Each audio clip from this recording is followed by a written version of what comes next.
Everything you're going to see in today's story, Pope Francis did first. He did it exactly the same way, and when he did, he was rightly excoriated for it. He was shredded for it.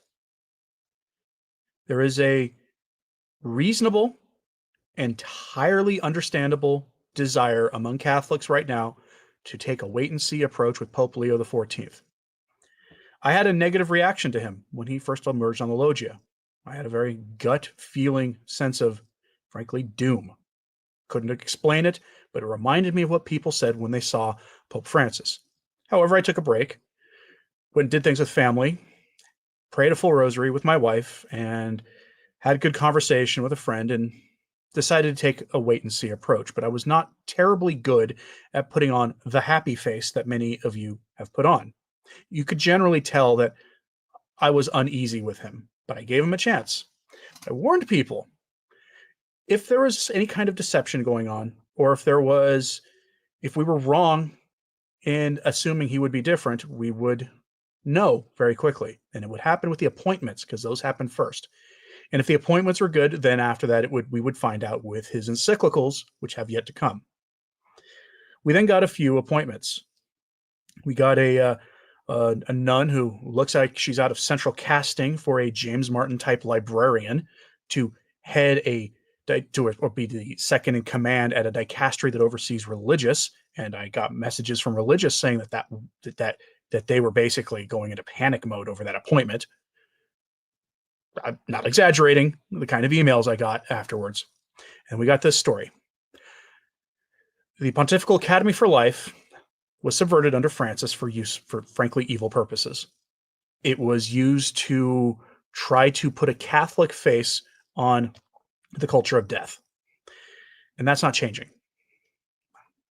Let's go to LifeSite for the initial report.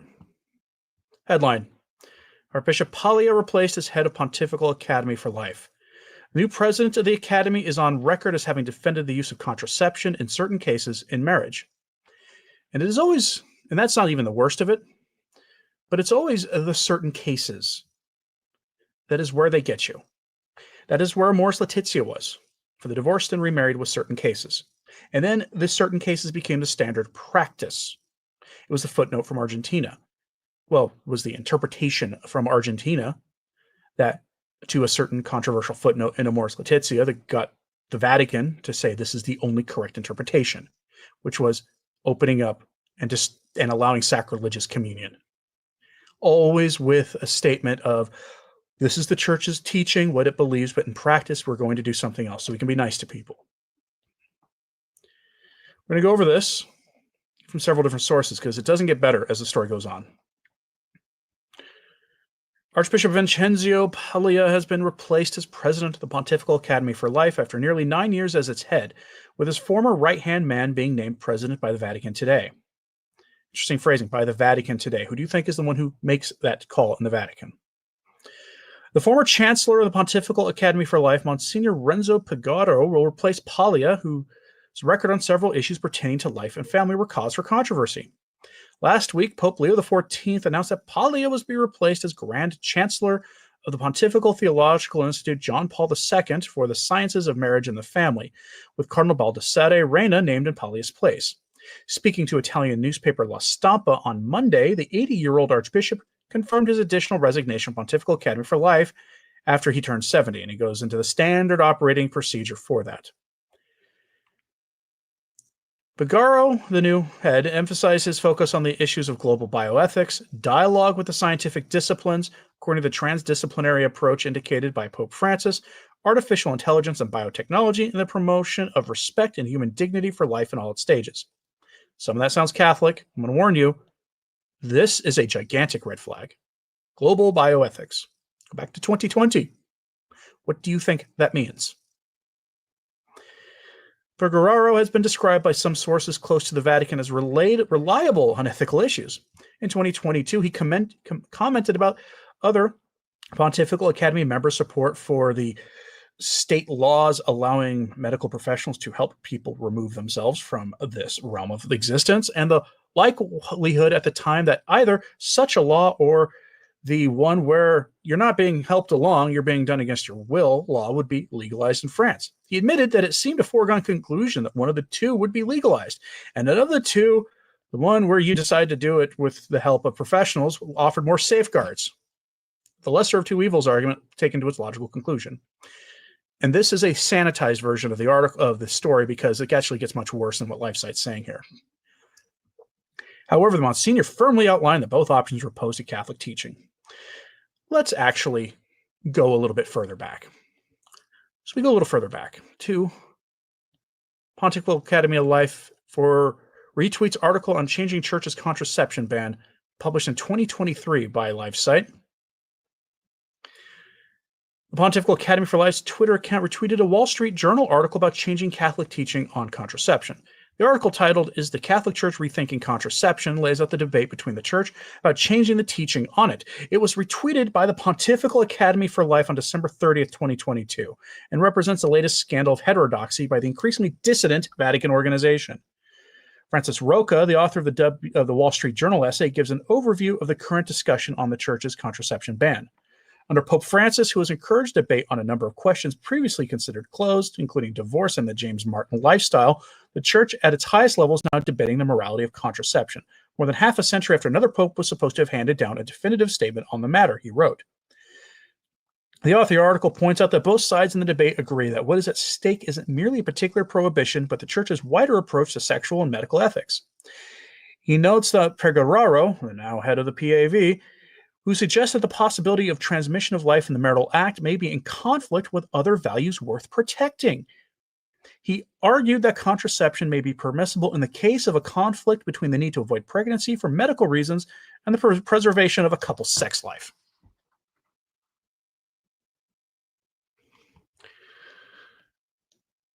Utterly astonishing. And that's not even the worst of it. I'm going to show you this from Father Dave Nix, not to really belabor the point, because he just talks about that last part I mentioned here. But this is a wonderful essay from just a normal person, a normal Catholic. They say, that is ridiculous. You cannot do something intrinsically wrong so that good may come from it. My understanding is you do what's right and trust the rest of God's providence. Self-control is not an impossibility here. Really more faithful priests need to speak up about it. The statistics are shocking. 9 out of 10 Catholics disagree, give or take, with the Church's teaching on this. Most of you will probably think this is not a big deal. Just thinking of the silliness of that quote, should anyone be permitted to sin on occasion if they really want to? If the artificial contraception is permissible under certain circumstances, why not always? There is zero sense to what he said. I'm so weary of priests who have no backbone and can't hold up their staff for more than 5 minutes. He has changed his position since then. He hasn't. If not, this is extremely disappointing for priests and for Pope Leo. But that's not even the worst thing he's done. Go to the National Catholic Register. If you know about them, you know that they're the EWTN print arm. They're not exactly a firebrand rad trad outlet. Headline: Pontifical Academy for Life members' support for the professionals helping you remove yourself from this realm of existence draws criticism. We're going to skip down a lot of the background stuff because it goes into a priest who's not really relevant to this story. And we go here. This is a quote. In this case, well, this article goes about a conflict between Pecoraro and the priest who works for him versus Cardinal Ike. I think I'm saying his name right. He was one of the considered front runners for the more conservative option in the conclave. It says, in this case, he believed that principle could apply for favoring the getting help from professionals sanctioned by the state, purportedly a lesser evil, in order to prevent the greater evil of voluntary other option. The suggestion that also appeared to have, you have to be careful talking about this on YouTube. They will shut my channel down for this. A suggestion that also appeared to have some sympathy for the Chancellor of the Pontifical Academy for Life, Monsignor Renzo Pecoraro. We're in a specific context with a choice to be made between two options, neither of which, and he lists them, represents a Catholic position. Monsignor Pecoraro, who is also a physician, said of the two possibilities, assist the one where you get help is the one that most restricts abuses because it would be accompanied by 4 strict conditions. But Cardinal William Ike, also a qualified medical doctor and member of the Academy, firmly rejected Father Castellone and Monsignor Purgato's suggestion and argumentation. The Cardinal Archbishop of Utrecht in the Netherlands suggests that there is no significant moral difference between the two options, neither from the patient's side nor from the side of the physician. What he is arguing here is that this is a lesser of two evils. It's a form of moral relativism. That's in the Pontifical Academy for Life now.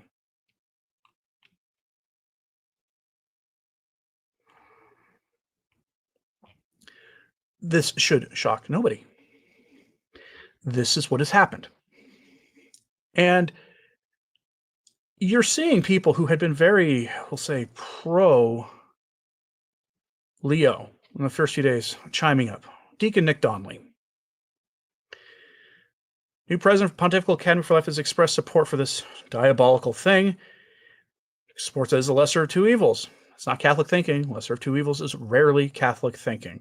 The only time it ever applies is with politicians. It's not because they're the lesser of two evils. It's to stop the greater evil from happening. And the logic doesn't apply to this because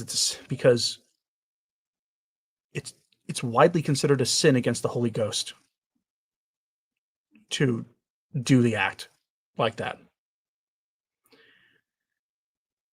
And he goes here into the quote I just read to you. The choice being made between two options, neither of which represents a Catholic position. However, John Paul II's Evangelium Vitae strongly opposes this, viewing it as morally wrong and a violation of human life's sanctity. The act is condemned as a crime which no human law can claim to legitimize, along with things of a similar nature done to other people. This sets the tone for its moral unacceptability, viewing it as an attack against human life. Concurring in a self-destructive act or helping another to do it is morally unacceptable. It is described as cooperating in an injustice and is never excusable, even if requested by the person seeking it. The act involves the malice of either of the other ways of removing people, depending on the circumstances, and is a rejection of God's sovereignty over life and death.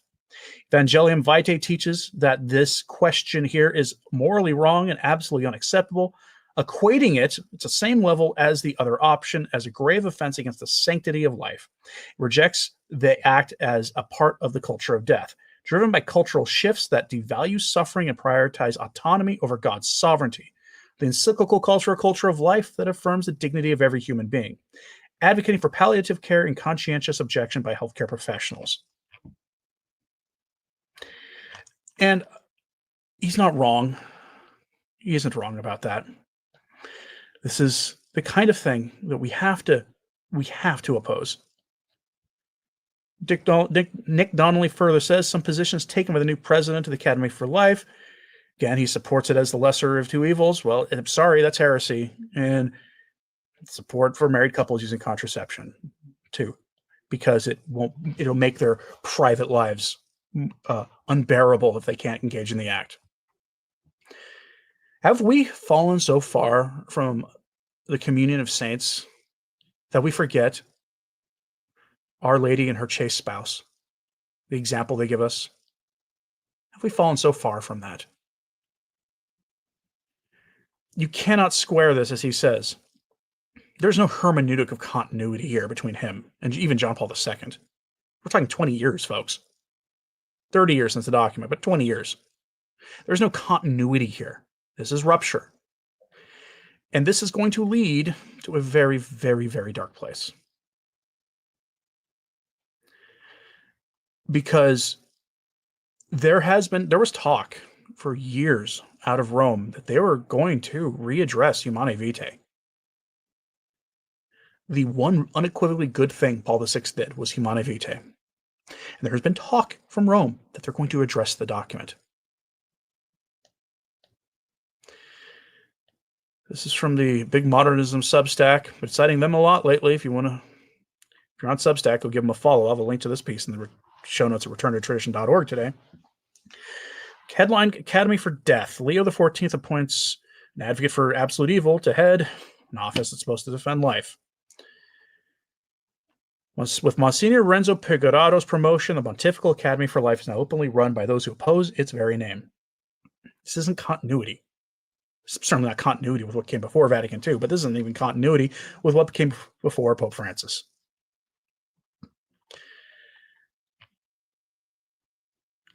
Guerrero's betrayal doesn't end with the act in question. Under his chancellorship, the Academy has blurred the line between public health and Catholic morality, praising the solution to the 2020 problem that they made everybody either take, and only a few people waited it out, as a form of communal salvation.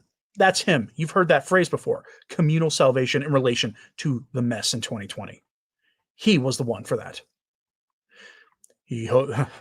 Under his leadership, they hosted pro-Moloch speakers and tolerated heterodox views within the ranks of the organization. He retweeted articles calling for rethinking the church's condemnation of contraception. He contributed to a 2022 volume, The Theological Ethics of Life, proposing pastoral flexibility on contraception and assisted reproductive technology, effectively advocating the soft repeal of Humanae Vitae. And this is why I fully expect you're going to see Humanae Vitae, maybe not even softly repealed. In the name of synodality and accompaniment, we must journey together with people.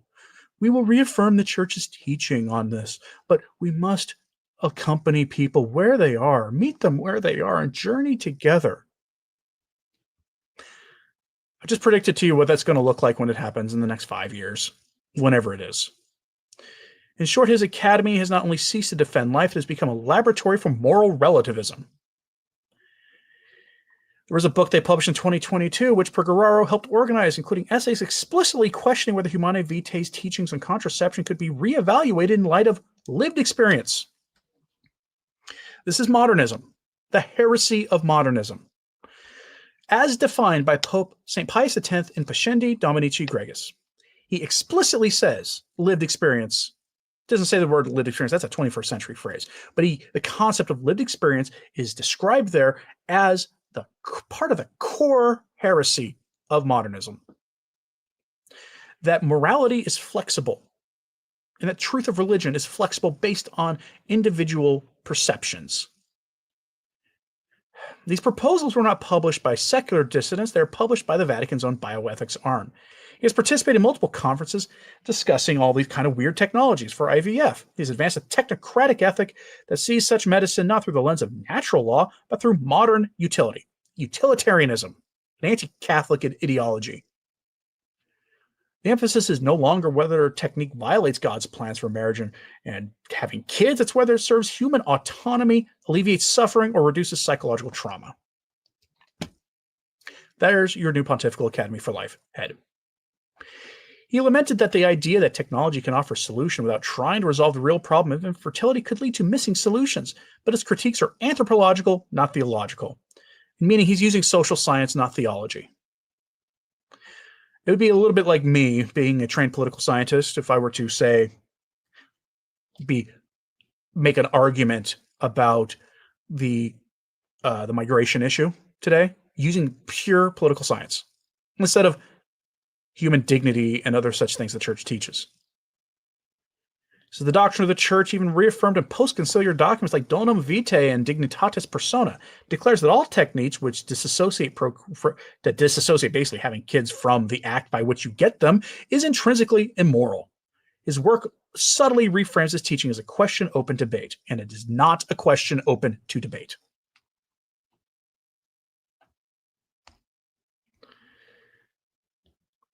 And I've already getting called up by somebody even questioning, look, bye. If you cannot stand up for evil, against evil, when it is presented to you, then you have no business at all paying attention to what's going on. None whatsoever. This is evil. Full stop. You have to resist evil.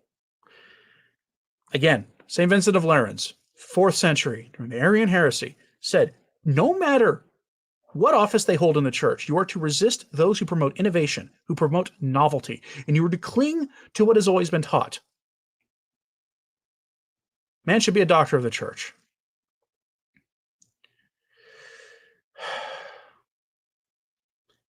Now, I'm going to show you something. I think that will be a bit of a palate cleanser. This is the kind of story that gets my blood pressure up enough that we're going to keep this live show real short for my own health. This is from Bishop Strickland. Timing on this was perfection. Because this story broke yesterday. So note the date, May 26th. Again, linked in the show notes at returntotradition.org after the stream is over. He who hath the Son hath life, the gospel against the culture of death, by Bishop Joseph Strickland. It's an episode from A Shepherd's Voice. I really wish that podcast was just put on YouTube. It isn't for some reason. But he has the transcript, so we can make it work. So I'm grateful you have joined me again. Today's episode is titled, He who hath the Son hath life, the gospel against the culture of death. It's a sobering theme, but one that speaks directly to the crisis we face, not only in the world, but also painfully within the church. Let us begin with the words of St. John the Apostle. He that hath the Son hath life. He that hath not the Son hath not life. See 1 John chapter 5, verse 12. This is not merely a comforting truth. It is a dividing line. There is no neutral ground in the battle between life and death, between Christ and the culture that rejects him. St. John Paul II, in his encyclical Evangelium Vitae, called this spiritual conflict what it is, a war between the gospel of life and the culture of death.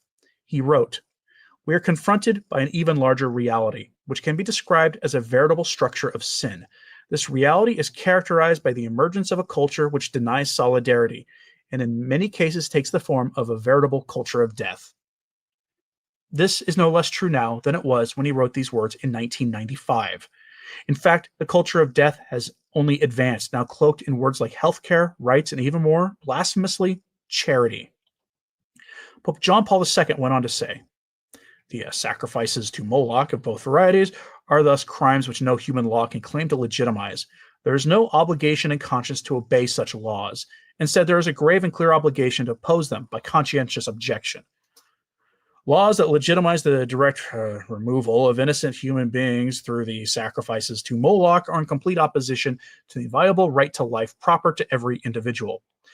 To claim the right to the various forms of it and to recognize that right in law means to attribute to human freedom a perverse and evil significance, that of an absolute power over others and against others. Let us consider a recent and grievous example of how, even within the church, the culture of death has crept in. Catholic Charities of Chicago has recently come under fire for contracting with a lobbying firm that also represents some of the most powerful servicers of the sacrifice to Moloch in the country. That such a partnership could be formed under the banner of Catholic outreach is an indictment of how far the church's institutions have drifted from the gospel of life. It is not charity to assist the poor while shaking hands with those who end the innocent. It is betrayal. St. Paul warns us, and we have no fellowship with the unfruitful works of darkness, but rather reprove them. See Ephesians chapter 5, verse 11. Let me now draw your attention to something that is staggering. That organization's latest annual report has just been released, and it shows a record number of services provided of the specific kind we're dancing around here. Despite all their usual political rhetoric, the reality is this: that service has become the currency of a culture that worships autonomy over life itself. In just 1 year, more than 374,000 of the most innocent were ended under their name. It's over 1,000 every day under the banner of rights. There are many other signs of how the culture of death has taken hold.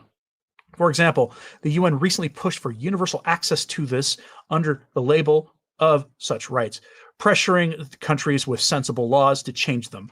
Walgreens and CVS announced they'll begin dispensing the service to do it at home across multiple U.S. states, including some states with strong Catholic populations. American College of Obstetricians and Gynecologists recently removed references to the development stages of human life from its guidance, a disturbing move meant to dehumanize those who have yet to be born. And then, of course, that legislation, that service that the new head seems so much to be thinking is just a minor lesser of two evils. Legislation is advancing in states like New York and Massachusetts, with public figures promoting it as compassionate care. And while these numbers rise, what do we hear from many Catholic leaders and institutions? Silence, or worse, collaboration. And I'm going to pause there. Collaboration is an interesting word. It means you are helping this. And collaboration can take many forms, including, I submit myself to all of this, these kind of leadership that allows this to happen. You are a collaborator. They're turning the Pontifical Academy for Life into Culture of Death HQ. That's what they're doing. You have a duty to oppose this. You don't have to say declare the see vacant. You can appeal to the Pope. with whatever way you want, every way you think is appropriate. But this is unequivocal. But hopefully the tide may be beginning to turn in some places. Senator John Kennedy has called for top-down review of the FDA's approval of that that chemical, which was quietly approved years ago with little long-term scrutiny. It's now coming under fire as new research reveals it may do far more harm to those who take it than previously reported. He has ordered the director to conduct a full investigation and report back. It's not just a political maneuver. This is a matter of truth and justice. A Catholic advocacy group has joined the effort to demand the FDA be held accountable for what is permitted in the name of healthcare. This is what the culture of death does. It lies. It tells women they are free, even as they use ungodly chemicals that have horrifying effects on them. It tells parents they have choices, even as it ends their most vulnerable. And too often it does all this with cooperation of those who should be very voice of conscience, like the Pope, who appointed the man to the office. Instead of drawing a clear line in the sand, many Catholic institutions now embrace moral confusion, whether by partnering with secular entities that promote it or by remaining silent while legislation attacks the dignity of life at every stage. Too many have become complicit. They have not held to the standard of Christ. The gospel remains unchanged. The thief cometh not but for to steal and to kill and to destroy. I am come that they may have life and may have it more abundantly. See John chapter 10. Christ does not merely give life. He is life. To belong to him is to witness to that life without compromise. Interesting phrase there, without compromise. How many of you are willing to have no compromise on this? Those who run the church need to be held accountable. No matter how nice their public prayers are or how they present themselves publicly, if they are promoting this evil, they need to be held accountable. And that could be putting pressure on them to change. St. Teresa of Calcutta, who spent her life ministering to the poor, said, "It is a poverty to decide that a child must be ended so that it may live as you wish. It is a poverty of the deepest kind." And yet our world has embraced that poverty and called it freedom. The so-called progress of our age demands sacrifices, not to God, but to self, to convenience, to comfort. It is the demonic spirit of Moloch reborn, veiled in the medical scrubs and court decisions. St. Teresa of Calcutta said, "The greatest destroyer of peace is that service, because if a mother can do that to her own, what is left for me to end you and you to end me?" To paraphrase her again. YouTube's rules. We must be clear. A church that makes peace with the culture of death has made war against Christ. The Lord does not tolerate a divided heart. No man can serve two masters. But there is hope. There is always hope, because Christ has conquered death. His victory is not in question. The only question is whether we will stand with him or fall with the world. St. Pius V said, "All the evils of the world are due to lukewarm Catholics." That is him calling you out to take the right position. As St. Catherine of Siena said, "If you are what you should be, you will set the whole world ablaze." It's not the time for soft words, it's the time for a clear trumpet. For the trumpet given uncertain sound, who shall prepare himself to battle. We must become, as Pope St. John Paul II urged us, a people of life and for life. This means more than voting or protesting. It means forming our children, guarding our institutions, and confronting compromise wherever it hides, even if it hides in the Vatican. As St. Vincent de Paul said, charity is not about vague compassion or shallow sentiment. It demands action, sacrifice, and truth. And it means loving those trapped in the culture of death enough to speak to the truth to them, with gentleness, yes, but with courage. Let us take hold of that hope. Let us call that what it is. Let us call the other service what it is, despair disguised as mercy. Let us speak plainly, unless our hosts won't let us, as those who follow the one who is the way, the truth, and the life. And let us remember the words of the Lord to his apostles and to us, because I live, you shall live. That is the promise, that is the hope, that is the gospel. He who hath the Son hath life. So let us cling to the Son. Let us proclaim him boldly. Let us defend every human life from conception to natural death as sacred, not because of laws or votes or policy, but because each life is a gift from the hand of the Creator, redeemed by the blood of the Savior. This is the gospel, and it more powerfully than any lie of the culture of the death. And what else can we do practically to fight the darkness? We can do the following: pray and fast for the end of all these evil things and all attacks on life. Support the places that provide alternatives, that make it so that give women resources to resist this. Educate others, especially young people, about the dignity of life and the truth about those sacrifices to Moloch. And boycott and all the rest of it, and vote only for candidates who uphold the sanctity as we're talking about here. In a world that increasingly chooses death through these evils, the erosion of the family and the rejection of God's law, we must proclaim with boldness and clarity, he that hath the Son hath life. It's not a private consolation, it is a public truth with eternal consequences. The culture of death thrives where Christ is forgotten, feeds on the silence of the shepherds and the apathy of the faithful. But we are not without hope. The cross of Christ stands as the great contradiction to the world's darkness, a sign that love is stronger than death, that truth is not the subject to opinion, and that life is sacred because it is God-given. We're not called to blend in. We're called to be witnesses. We're not called to safety. We're called to sanctity. We're not called to despair. We're called to faith. Let us then be people who chose life, not only by opposing the works of death, but by living the fullness of the gospel. Let our parishes, our homes, and our hearts become places where Christ reigns, and the dignity of every human person is honored, from the unborn to the elderly, from the weak to the forgotten. St. John Paul II reminds us in Evangelium Vitae, we are the people of life and for life, and this is how we must act. The battle is real, the wounds are deep, but the victory is Christ's. In him was life, and the life was the light of men. And the light shineth in darkness, and the darkness did not comprehend it. Let that light shine. Let it begin with us. May Almighty God bless you, the Father, and the Son, and the Holy Ghost. Amen. That is the attitude that they don't have, like in Rome these days. And they haven't for years. Make no compromise with evil. None. No compromise. I don't know if this was a product of a compromise or if he's a true believer. I don't know. I'm not going to pretend to know one way or the other. If you feel the need to put pressure on him, publicly demand that this be undone, do so. But it must begin with prayer and fasting. Broadcasting this on a Wednesday. There are 2 traditional Catholic days of fasting every week. You know about Fridays, mostly done away with after Vatican II. Bring that back. It's a good practice. Fasting and abstinence. The way we treat things Fridays in Lent these days. Many of you might not know that Wednesdays are also a day of fasting. If you are able, according to your state in life, you should consider it, or at least offering some kind of sacrifice on this issue. And no, this appointment was not something that was a holdover from Pope Francis.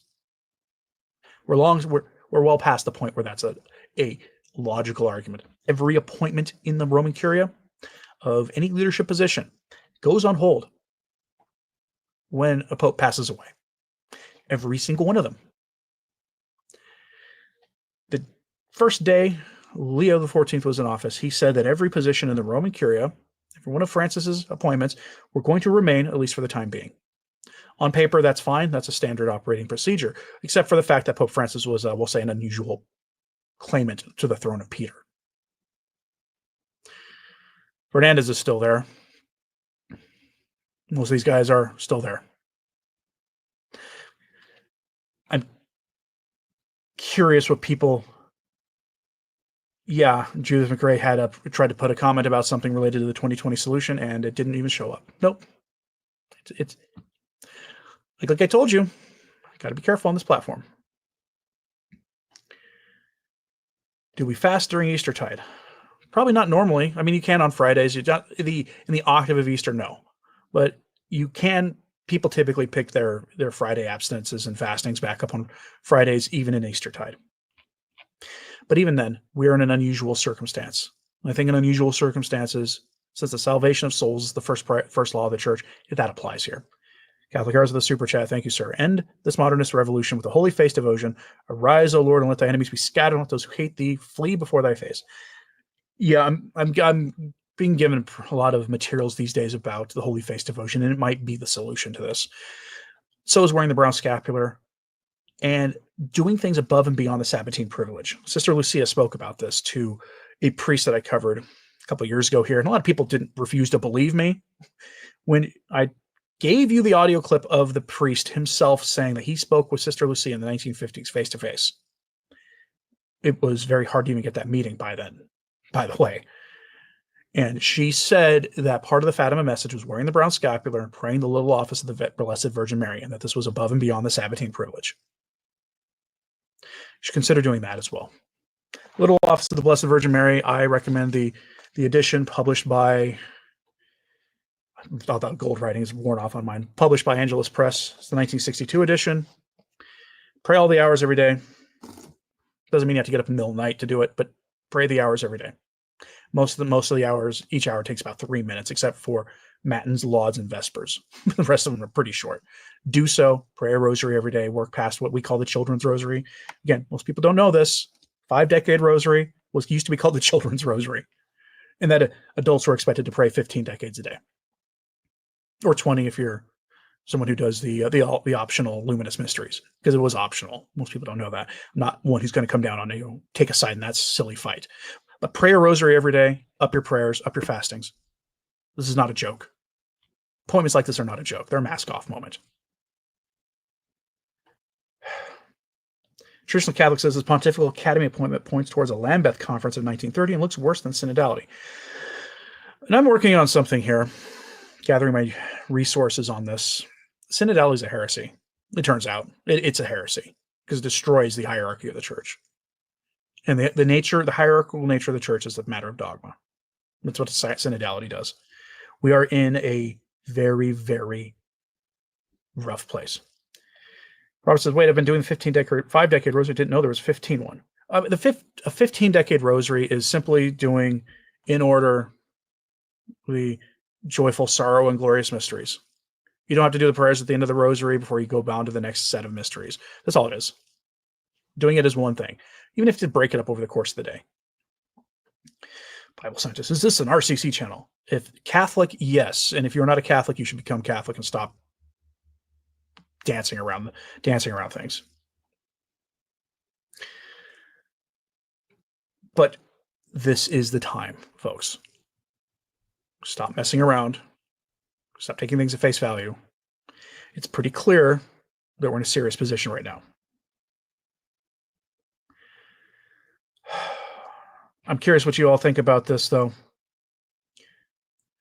Let me know in the comments.